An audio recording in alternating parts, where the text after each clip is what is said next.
We're very excited for the next part of the event. For I don't know how long, ever since I got into wine, I've known this person's name. He kind of changed the wine world, sort of. Actually, the winemakers kind of changed the wine world, but he told us how they changed it. George Tabor, when we thought about who we could bring up to talk about storytelling this year, he immediately jumped to our mind because he had to take and communicate and tell somebody else's story and do it justice. And I believe he did. How many people have read his book, The Judgment of Paris? Yes? Yeah? Good book. Anyways, he has a new book coming out, Toast to Bargain Wines, and that will be, when's that coming out? Next month, so a month from now, another one.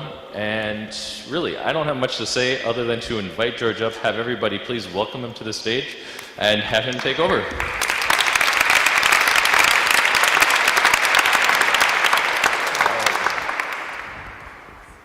Thanks very much, Ryan. And I must say it's a bit humiliating.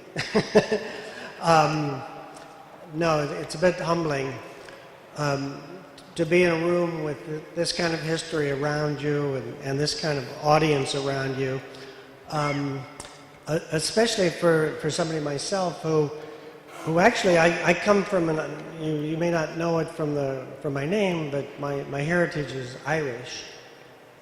My grandfather, my grandfather's name was Paddy McCaffrey. And I don't know if you know about the kind of pantheon of prestige in the Irish culture. And in the Irish culture, the highest prestige goes to the speaker. And a speaker,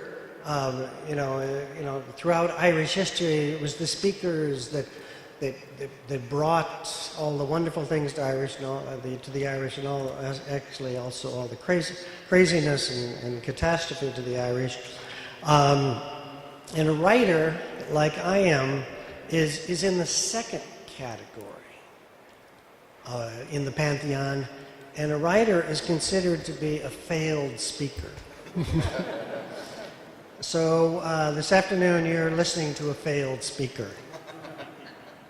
But I really was excited a few months ago when Ryan called me to see if I might be interested in giving this talk today, when he mentioned the subject and the subject of storytelling.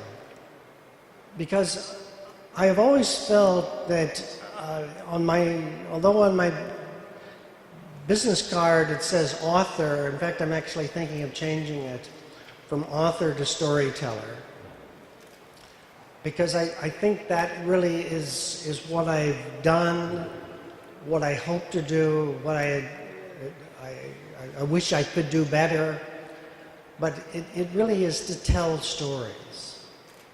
And in a lot of ways, in the last few years, I've always introduced myself as a storyteller. I'm not a writer. I'm a storyteller.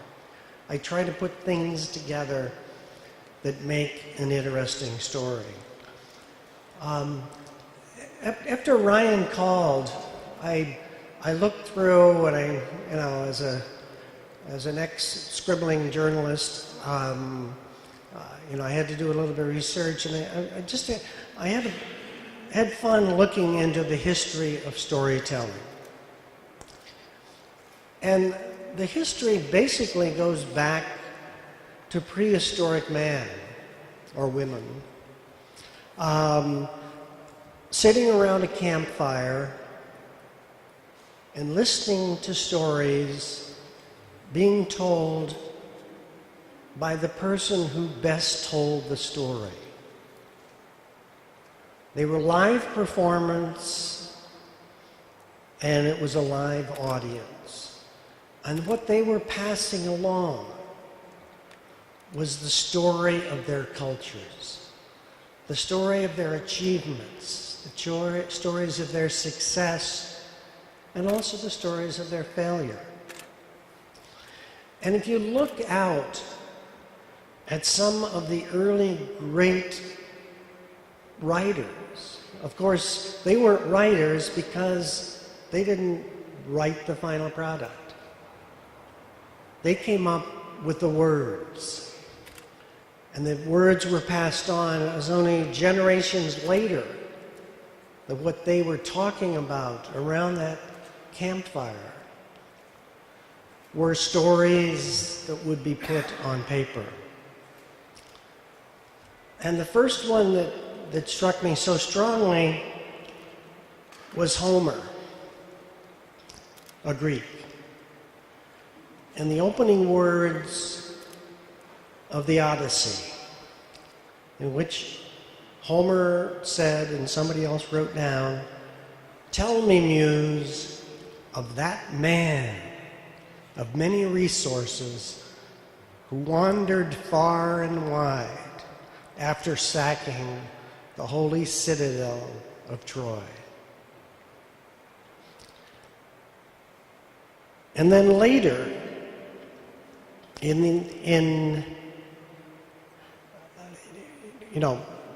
Homer wrote, other, great pieces, but it was in Virgil's Aeneid, when he wrote, "I sing of arms and the man, he who, exiled by fate, first came from the coast of Troy to Italy and to Lavian shores, hurled about endlessly by land and sea, by the will of the gods, by cruel Juno's remorseless anger, long-suffering war, until he founded a city and brought his gods to Latium." Again, think about what both Homer and Virgil were doing. They were telling you the story of a man. Tell me, Muse, the story of that man. I sing of arms and the man. Jump down a few centuries to Shakespeare. Think of Shakespeare's characters: Othello, Macbeth, Romeo, Hamlet. Or think of what Shakespeare said in As You Like It. "All the world's a stage, and all the men and women merely players. They have their exits and their entrances, and one man in his time plays many parts." Jumping a few centuries ahead, how about Charles Dickens in the 19th century? Characters like Tiny Tim, Scrooge, Oliver Twist, and David Copperfield. These are characters you never forget. I worked for 21 years for Time Life, which was founded by Henry Luce, who had an interesting and very simple philosophy of journalism. And his philosophy was tell news through people. He founded Time, Life, and Fortune magazines. And almost always he had a person on the cover.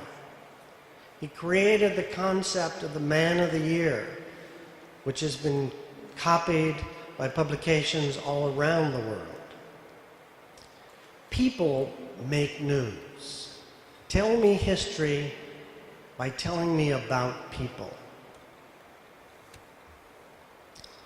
Journalism has been called the first rough draft of history. And so telling is an ancient and long-honored tradition, but it really hasn't changed. The key, I think, to storytelling is characters. And the most important thing in telling your story about characters is the story is not about you. It's about your subject. Now, Norman Mailer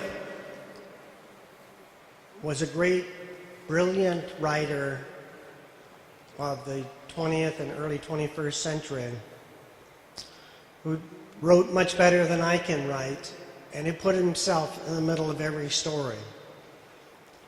Maybe not every story, but certainly the stories of his last life, the last part of his life. But I think that is not the right approach when you are telling your story. The story, again, is not about you, it's about your subject. Tolstoy in Anna Karenina wrote, "Happy families are all alike. Every unhappy family is unhappy in its own way." I think I would add to that, every person is interesting in his or her own way. Dig deep, and you will always find something interesting about a person. That's your primary job. Find that thing that is interesting about the person. Describe what they look like and how they act, but bring that character to life.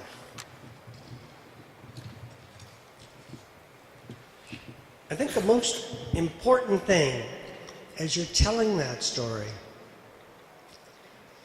is to search out for little-known details. Find the subject of the person you describe. And these are it's not the big details, it's the little details that really bring your character to life, make them a human being, make this incident memorable. It's that small detail that maybe other people have overlooked. But there's one important thing, one caveat on that.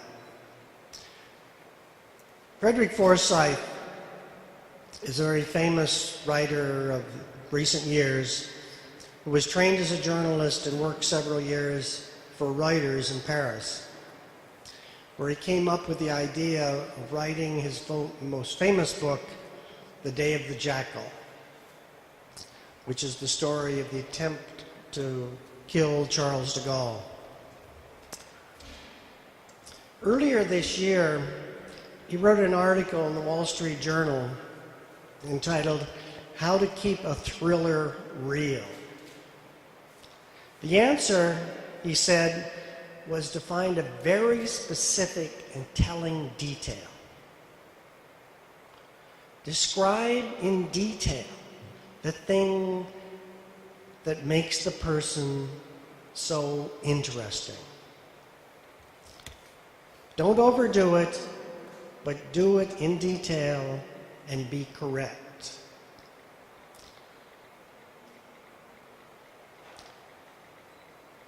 And I say again, but be sure and be correct. In that Wall Street Journal piece, Forsyth wrote, "Hitler marched into Poland at 5 a.m. on September 1st, 1939. And that is a fact. It's not easily found, it is easily found in, for example, William Schreier's The Rise and Fall of the Third Reich. So there should be no problem in getting that nugget of history absolutely right." End quote. Unfortunately for Forsyth, Hitler marched into Poland at 4:45 a.m., 15 minutes earlier. You can check the Nazi war plans and find that in Directive 1 for the invasion. On the document, written in red pencil, is the timing. And you can also read on page 589 of The Rise and Fall of the Third Reich that that was when Hitler invaded Poland. So the details of the stories are fascinating, but get them right. The unusual detail can be a powerful tool that brings storytelling alive. But if you get it wrong, critics will jump all over you. Because critics who don't like everything you're saying in the story will jump to the fact that you got that little fact wrong to destroy everything else that's in the story. If this writer can't even get the time of the Polish invasion right, then everything else is obviously wrong. So the point I'm trying to make is characters are important, details about that individual are crucial, but you got to be sure you've got to get your facts right. The bad news of all this is that it will take time. It takes lots and lots of time to find those little nuggets of personal history to bring a story alive.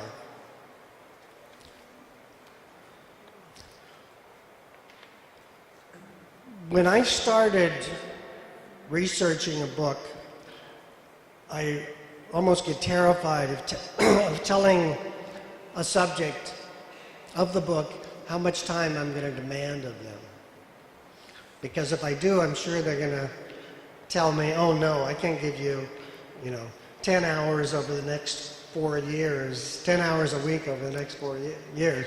But that, in effect, in a lot of ways, is what it takes. It takes hours of interviews that are best conducted over a long time. Don't conduct your interviews in a short period of time. You need the time to digest what has been said, understand what somebody else has said, put it into context, figure out why it's important or not important. So you have a chance to digest what was said before and to drill deep to get more details even greater. I worked for nearly 5 years on the Judgment of Paris book and had numerous interviews with all the 4 main characters. But before going on, let me tell you one of the oldest journalistic tricks and hope that you can use it, but your subjects won't know you're using it. And that's save your toughest questions for the end. The old journalistic trick is that if you give your toughest questions early, you're going to shut them down. They're not going to answer any of your questions. It's only if you save your tough questions at the end. So ask your easy questions up front and save your questions, your tough questions, until later. 2 examples of this, just in passing. One involved a character that I'll get to a little bit later in the Judgment of Paris, Mike Grgic. Mike Grgic was a Croatian winemaker who left Croatia, came first to Canada and then to the United States, to California, and he was the one who made the winning wine at the Paris tasting. And there was one story that I had picked up from other people that there had been a problem with the winning white wine. It's a rather complex technical problem of winemaking that if sufficient amount of air does not reach the wine, it turns temporarily into a kind of a pink-brown color. And this wine that won at Paris went through that process. I heard it from many people, but it was only shortly before I was finishing the book that I dared to bring it up to Gerges. And he, of course, immediately denied it. It never happened, went on and on. And he and I spent about the next 4 or 5 months going over what had really happened. He got his lawyers and was threatening me with lawsuits if I dared to print that there had been a pinking of what he called the perfect wine. It was the perfect wine that won Paris. I had it from enough sources that I was certain that it wouldn't happen. Which leads me, in effect, to the next thing I think that's important about storytelling is your best anecdotes and your best stories are not going to come from the source itself. It's going to come from the people around him, and more likely, his enemies. People don't tell you about their problems. They tell you about their successes. Mike Gerges didn't tell me about the pinking of the wine. It was his former boss. It was other people in the industry. I had plenty of sources. It wasn't just one person that was telling me this, but it was that kind of incident that was so important. Talk to the friends. Talk to the people around him. Even try talking to their competitors, and best yet, talk to their enemies. Their enemies really know. Or at least they have opinions. You gotta build in a shield. What is their story? But if you're going to really get the story of a person, you usually don't get it from themselves.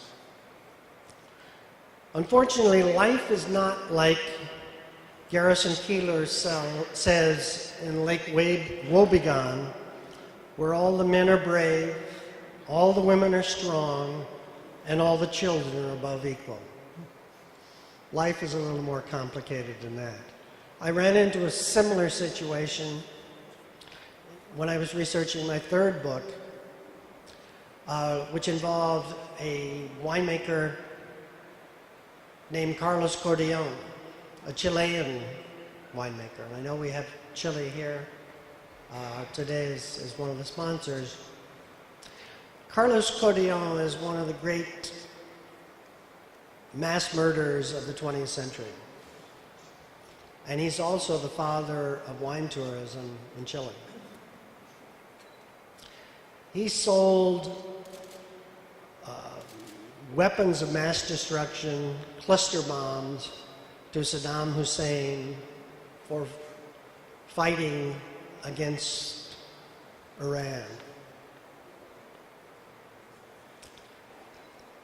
Sold them to Saddam Hussein.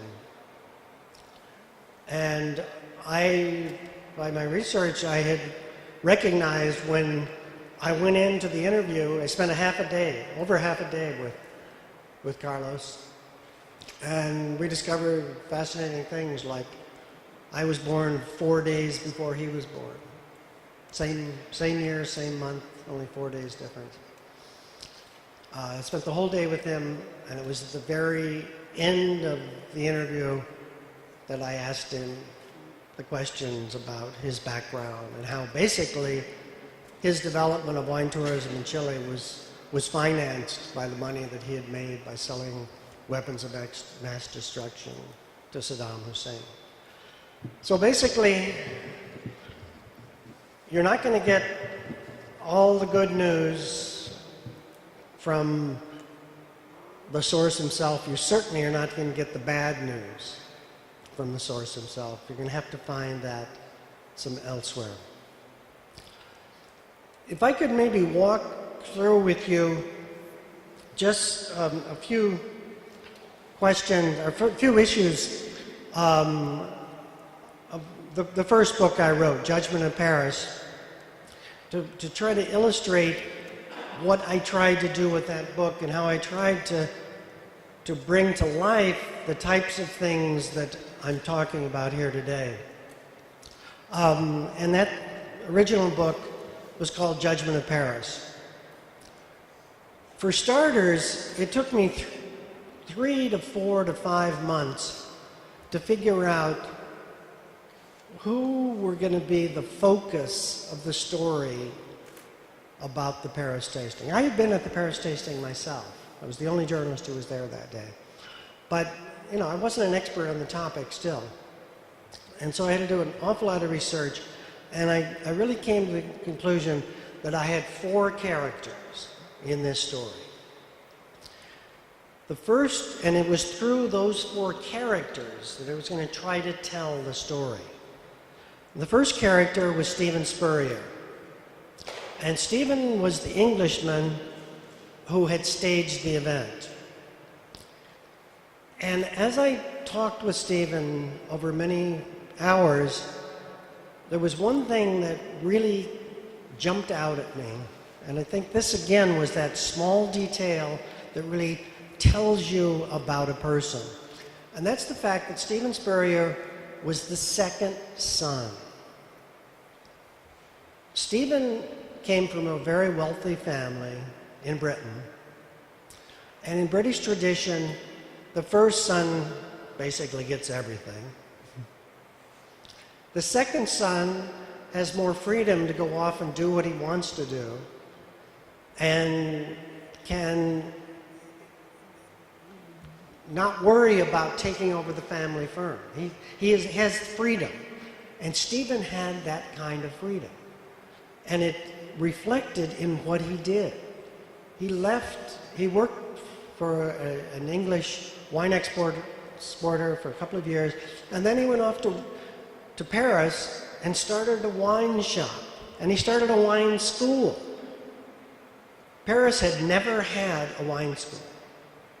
It took an Englishman in 1974, I think it was, 73, 74, to start the very first wine school in Paris. I mean, can you believe today every podunk town in the United States has a wine school? Paris had never had a wine school until Stephen Spurrier came in.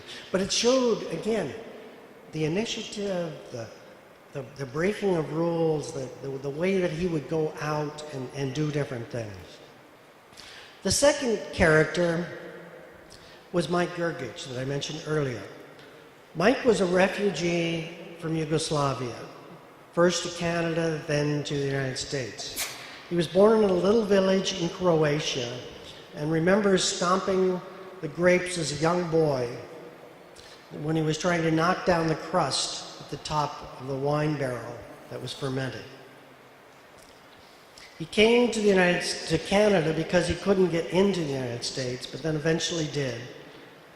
And he told me that when and he told me this on easily the 6th and 7th interview I had with him. He told me that when he left Croatia, he put $30 in American dollars that he had gotten on the black market.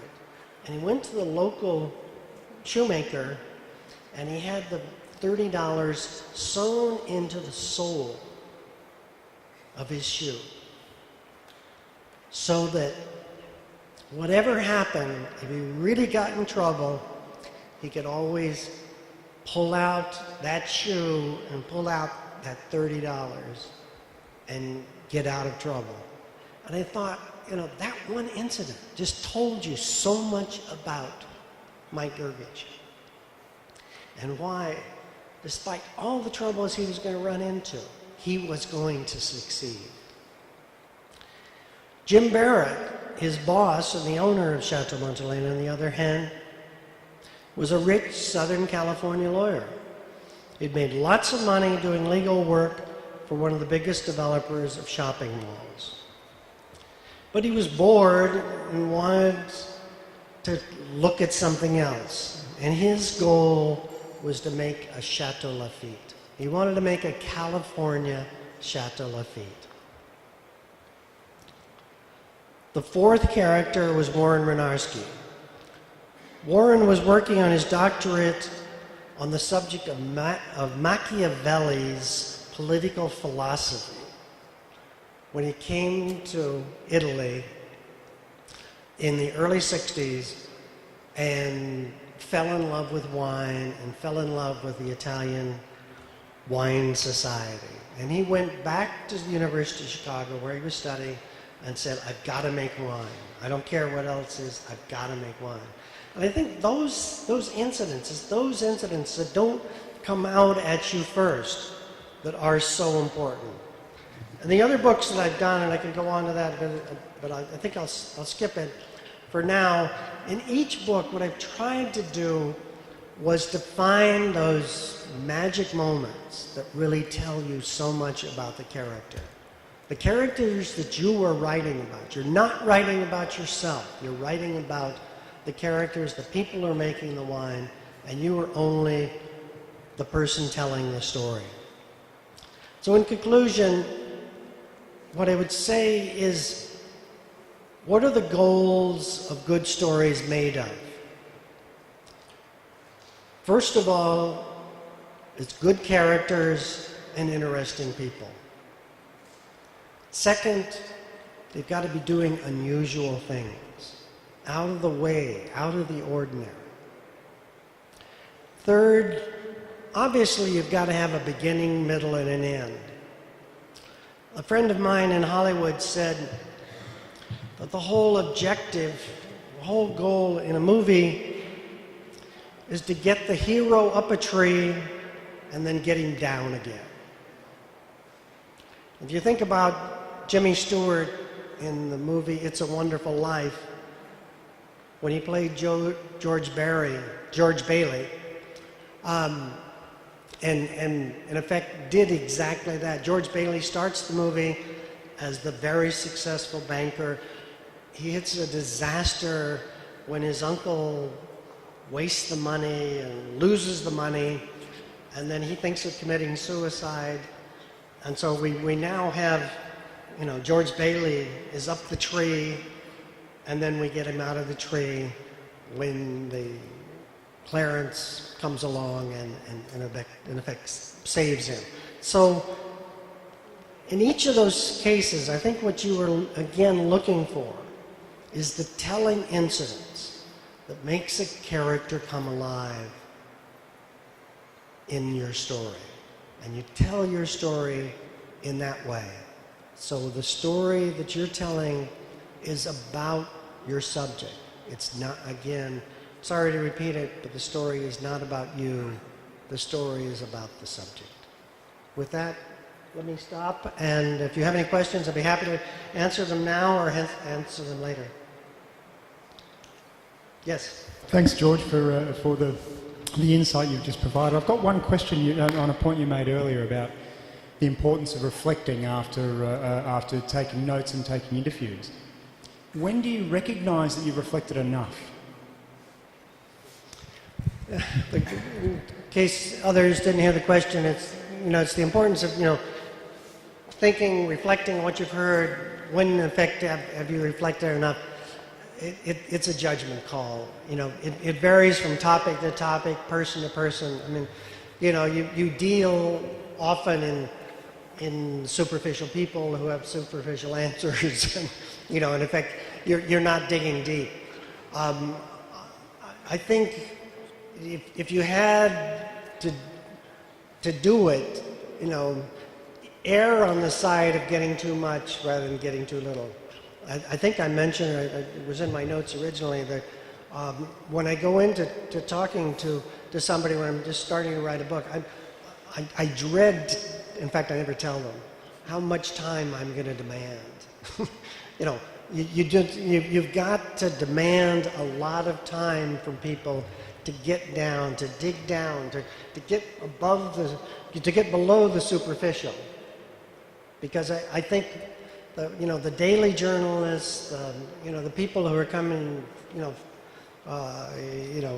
what in journalism we used to call the parachute journalists who parachute into a city and then 3 days later write the story about the definitive status of the war in Afghanistan.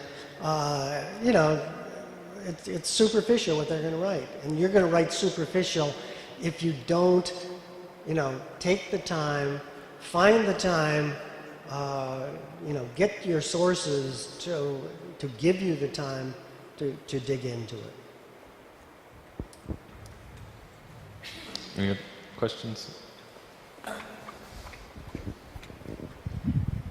A writer to a writer. This is challenging. No, this is a master to a student asking a question of a master. I found that just in my own book writing experience, I'm very careful when people know where I'm from and what I've written about not to be described as a cheerleader or a booster. It's impossible as a human being not to develop some sort of a relationship with the subject that you write about, particularly if you spend a lot of time with them. And particularly, I think, if you respect them. I've developed what I would call some friendships with people that I've written about, but I try not to cross a line.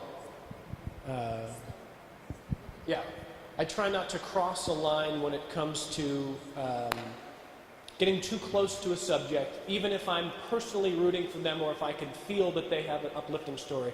And even some of the people in my book have not been happy with some of the descriptions. Could you talk a little bit about the way you deal with making sure you're not too close to a subject, but the importance of being a reporter and not becoming a booster, if that makes sense? The question was, how can you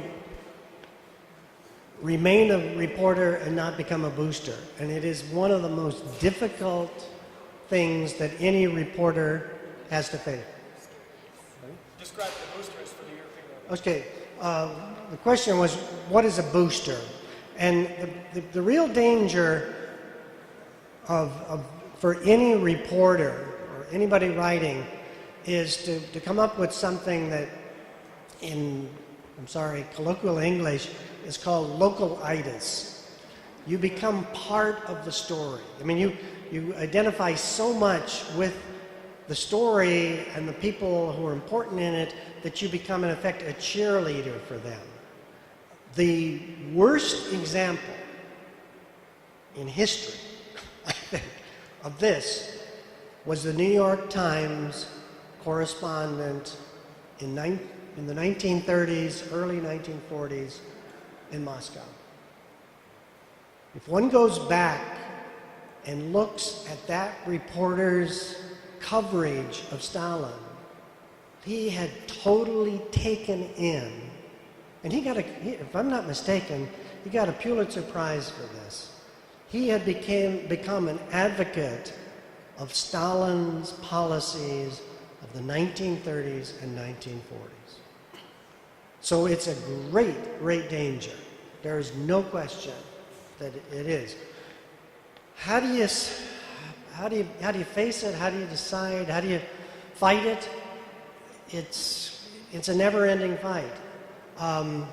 Because you've got to remember, and the only way to fight it really is, one, to remember that person sitting on the table in front of you is trying to charm you. Because that's his job. I mean, he wants to make himself look the most wonderful in the world, the world's best winemaker, who makes the world's best wine at the lowest prices, and all these wonderful things. And you've got to kind of turn your BS navigator up really high so you recognize very quickly when he's giving you BS. And also I think the really important thing is distance. Get away from it, talk to other people, talk to people around him.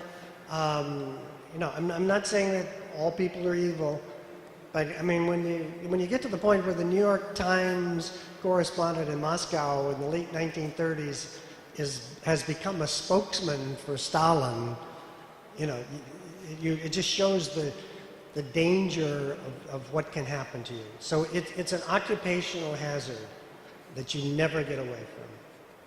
I wish you could, but I think the only way, a lot of ways, is talk to his enemies. His enemies are most likely, or his enemies or his competitors.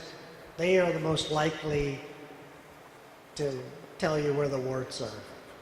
And everybody has warts.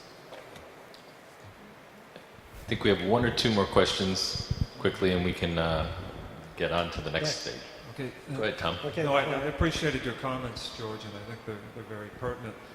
I have a question, not so much for you, but for all the bloggers. That occasionally, when I'm writing about a winemaker, I discover, when I'm into the story, that I really don't like the wine. And it's a delicate thing because I'm not an investigative reporter. But I've tended to soften the criticism, and because it's very subjective, and I'm not saying that I'm the world's expert, but I'm just curious about how you think that should be handled, or how other bloggers handle that when they're into a blog entry and it's about something that they really don't like. Wasn't it a great expression, you know, to thine own self be true? You know, I think you've got to face that and you know, give your honest opinion. And over the long run, you know, that's what will count. And you know, I think this is really important for an audience like this and for people who are bloggers, because in my new book, it looks at inexpensive wines. I spent a whole chapter talking about what I call the gatekeepers. And I think the gatekeepers, by and large, of the old media have sold out. And the gatekeepers are people like Robert Parker, people like the Wine Spectator, people who are basically part of promoting, you know, every wine is a great wine. And from what I've seen of the bloggers to date, I'm impressed by the fact that I'm seeing more honesty.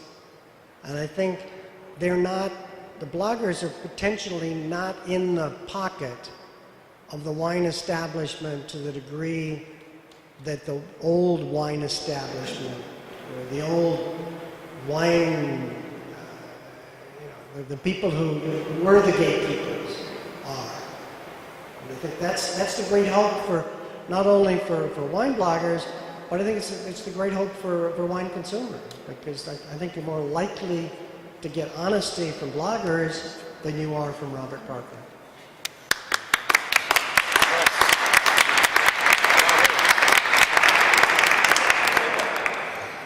I think we have one more question. One more question? Okay. It's a short one. Who is the most fascinating person you ever interviewed or told the story of? Oh, that's a tough one. No, it's easy. It's easy. I just thought of it. John Lennon. I interviewed John Lennon. In fact, I interviewed all four Beatles in the summer of 1964, before they were really big. And that was my interview of the life. Thank you very much. Correct. Thank you very much. Wonderful.